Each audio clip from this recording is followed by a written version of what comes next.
مذہبی جذبات کو ملک میں تشدد بھڑکانے کے لیے استعمال نہیں ہونا چاہیے۔ پاک فوج کے شعبہ تعلقات عامہ ISPR کے مطابق فیلڈ مارشل سید عاصم الدین نے راولپنڈی میں اہل تشیع علماء سے ملاقات کی، جس میں انہوں نے قومی سلامتی اور بین الصوبائی ہم آہنگی پر تبادلہ خیال کیا۔ اس موقع پر فیلڈ مارشل نے کہا کہ اتحاد، رواداری اور قومی یکجہتی کے فروغ میں علماء کا کردار کلیدی ہے۔ غلط معلومات اور فرقہ وارانہ بیانیے کی روک تھام کے لیے علماء اپنا کردار ادا کریں۔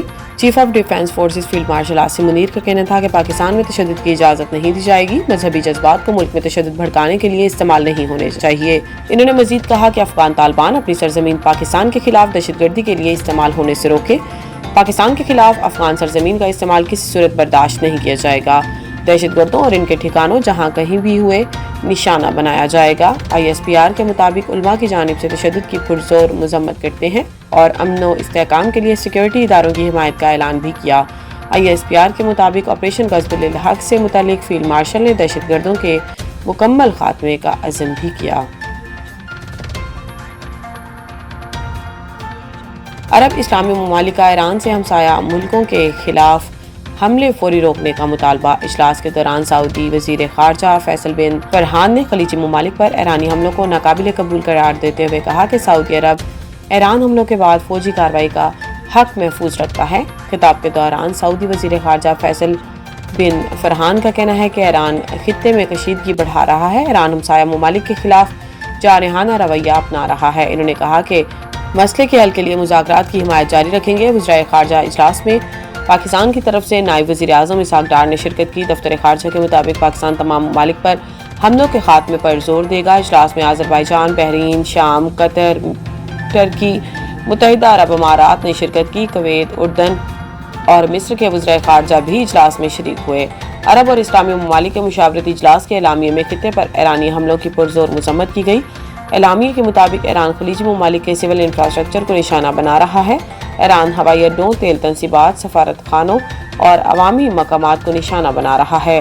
یہ حملے کسی صورت جائز نہیں۔ اقوام متحدہ کے آرٹیکل 51 کے مطابق خلیجی ریاستوں کو دفاع کا حق حاصل ہے۔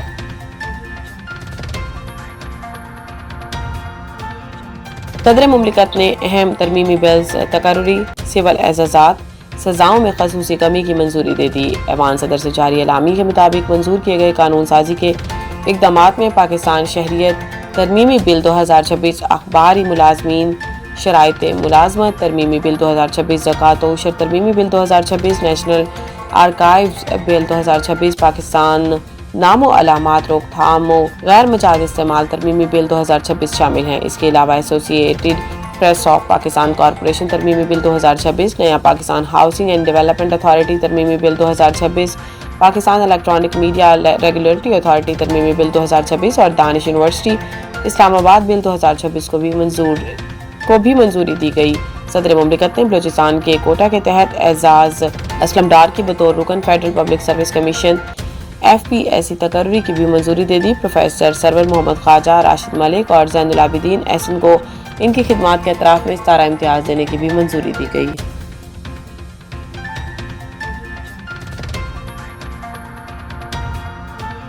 کراچی میں آندھی اور تیز بارش سے تباہی، مختلف حادثات میں 20 افراد جاں بحق۔ بلدیہ مدینہ کالونی میں دیوار گرنے سے 13 افراد دم توڑ گئے۔ قائد مجید کالونی میں دیوار گرنے سے میاں بیوی اور بیٹی زخمی ہو گئے۔ سرجانی ٹاؤن میں زیر تعمیر عمارت کی چھت گر گئی، ایک شخص زخمی ہوا۔ مچھر کالونی میں مکان کی چھت گر گئی۔ انارکلی بازار میں پولیس کیمپ سمیت متعدد سٹالز گر گئے۔ کیمپ گرنے سے دبنے والی خواتین اہلکاروں کو ریسکیو کر لیا گیا۔ ماڑی پور میں 97، شارع فیصل میں 90 کلومیٹر فی گھنٹہ کی رفتار سے ہوائیں ریکارڈ کی گئیں۔ تیز آندھی اور بارش کے باعث کی الیکٹرک کے 800 سے زائد فیڈرز ٹرپ کر گئے۔ متعدد علاقے اندھیرے میں ڈوب گئے۔ نارتھ کراچی، نارتھ ناظم آباد، سرجانی ٹاؤن، FB ایریا، صدر اور کلفٹن سمیت مختلف علاقوں میں تیز ہواؤں کے ساتھ بارش ہوئی۔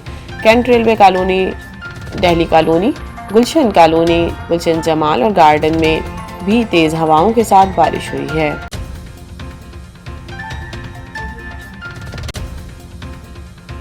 پاکستان سپر لیگ 11 کے لیے بنگلہ دیش کے کھلاڑیوں کو NOC جاری۔ کھلاڑیوں کو نیوزی لینڈ کی سیریز کی وجہ سے جزوی NOC جاری کیا گیا ہے۔ بنگلہ دیشی میڈیا کے مطابق PSL کی وجہ سے بنگلہ دیش کے مستفیض الرحمان کو نیوزی لینڈ کے ساتھ T20 سیریز سے چھٹی مل گئی ہے۔ نیوزی لینڈ نے بنگلہ دیش میں 17، 20 اور 23 اپریل کو ون ڈے میچز کی سیریز کھیلنا ہے۔